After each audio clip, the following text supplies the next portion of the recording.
arrived in Hong Kong, penniless and dressed as a mermaid. I hope you won't judge me too harshly for stealing some clothes. I didn't know my way around town, and I didn't know who it was safe to talk to. But I set out to look for the hotel where I knew Lingling and Ming Yu would be. Japanese soldiers were everywhere, bullying and arrogant. Out of the way, peasant! Walking the streets was dangerous.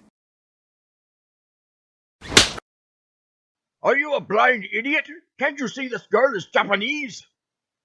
I'm sorry, sir. She is wearing a Chinese dress. Would this be acceptable if I were Chinese? Is this how Japanese soldiers behave? Silence! You are still just a girl! A girl, yes. But so were Moy and Yim Wing Chun, and your behavior is inexcusable. Who is this? This is none of your business, dog! I'll teach you to interfere with the Japanese soldiers! He is a kung fu master, but I do not recognize his style.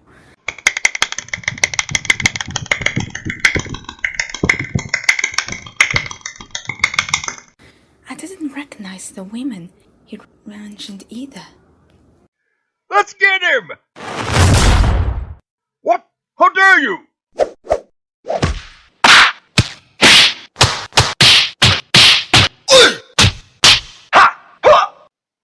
So you are very much like Moy and Yim Wing Chun, and not in need of my help. You can still help me. I need directions. The Ip Man escorted me to the hotel, where I learned that Lingling had been taken prisoner, and Ming Yu, she was dead. How could she be dead? She was an immortal dragon. Is it possible that immortals could also die? No, I could not accept this. I thanked Master Ip Man for his help and said goodbye to him. The people at the hotel knew me, so I was able to get the help I needed. I sent a letter to father, and the next day, I set out to rescue Lingling. We planned on sailing to Taiwan, where we believed Lingling would be on the way. The ship's captain, Dai Wen, told me that he had seen Lingling among other prisoners. Unfortunately, with the Japanese Navy on high alert, there was no way to sail to Taiwan. The only way I could make it was to swim alone. I could explain why my father's lands are in central China, around Chengdu. He was never a naval power, and at this time, he could not count on his British allies. It didn't matter. I discovered, to my delight, that I could swim faster than most ships of that time. My only concern was how I could get Lingling and Ming Yu home. Yes, I was still holding on to my hope that Ming Yu was alive. I arrived in Taiwan with nothing to go on but the maps in my head. I had never been to Taiwan and didn't speak the language. This was before Mandarin became widely used in Taiwan. In those days, the people spoke Hokkien. And of course, Japanese was also common, but it wouldn't win me any friends. So I was very surprised when the first person I met greeted me in Cantonese. He was an escaped prisoner, an American, captured in the Philippines. He called himself John Hansen, but I would soon discover that he was an immortal, and he had many names. Are you Japanese? I've never seen a Japanese girl before, just soldiers and sailors. I'm SAKURA GOZEN. I'm Japanese, but I'm fighting for China. John was more than willing to help me. He wanted my help to rescue as many people as we could from the camp. He told me how terrible things were.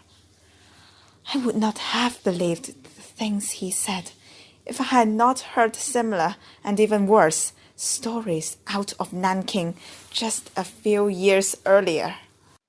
During this war, and for a long time after, I felt ashamed of being Japanese.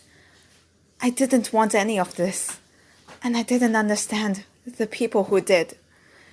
This war unleashed something terrible on humanity.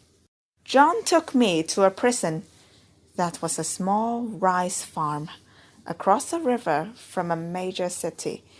It was exactly what Daiwen had described to me. To get as many prisoners as possible out, we would have to neutralize the guards somehow. The rice was tall enough to burn, so I suggested a fire to cover our escape. But John said that if we did that, any prisoners we couldn't save would starve.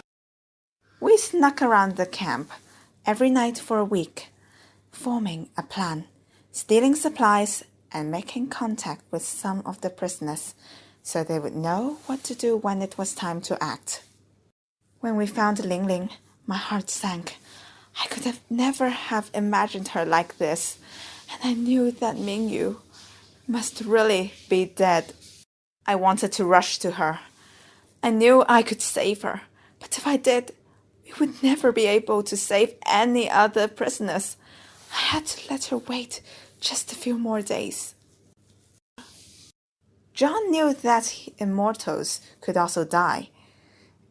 He was a Volsung, a descendant of the Norse gods. His people were warriors, and though they were hard to kill, he had seen his family members die. He said that he moved around a lot using different names because there was a shadowy monster hunting the Volsung, and one day it would find and kill him. When it was time to act, John climbed to the top of the mountain with our radio to call for help. He knew he would be seen from the camp, and the enemy would send soldiers to capture him.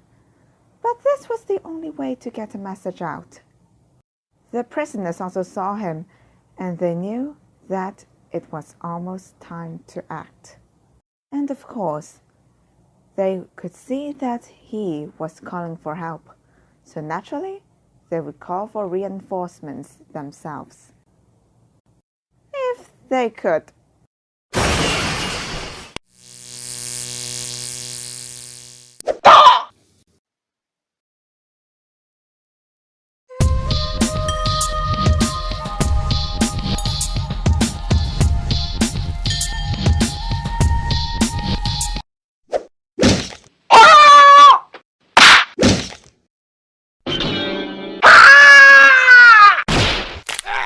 Nice to see you again. Let's go. We have a boat to catch, I hope. How was your trip to Japan? Terrible. But I think it's just a bad time. It sure is.